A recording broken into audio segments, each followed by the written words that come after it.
Now, that collision halted flights in and out of D.C. for hours. A few people from North Carolina were caught in the mix. WFMY News 2's Nixon Norman met people from Greensboro who had to change travel plans.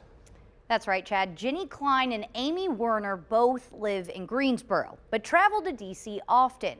Werner is actually making the trek back home by train as her flight out of D.C. was canceled just this morning. Now, both women say the tragedy that took place last night reminds them of another tragedy, 9/11.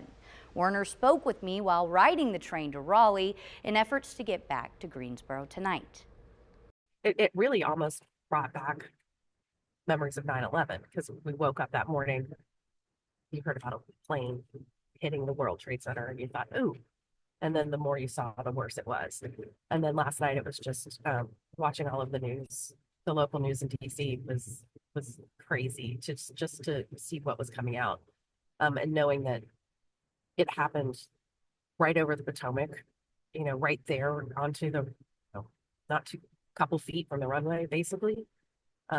It was not something I ever thought would happen.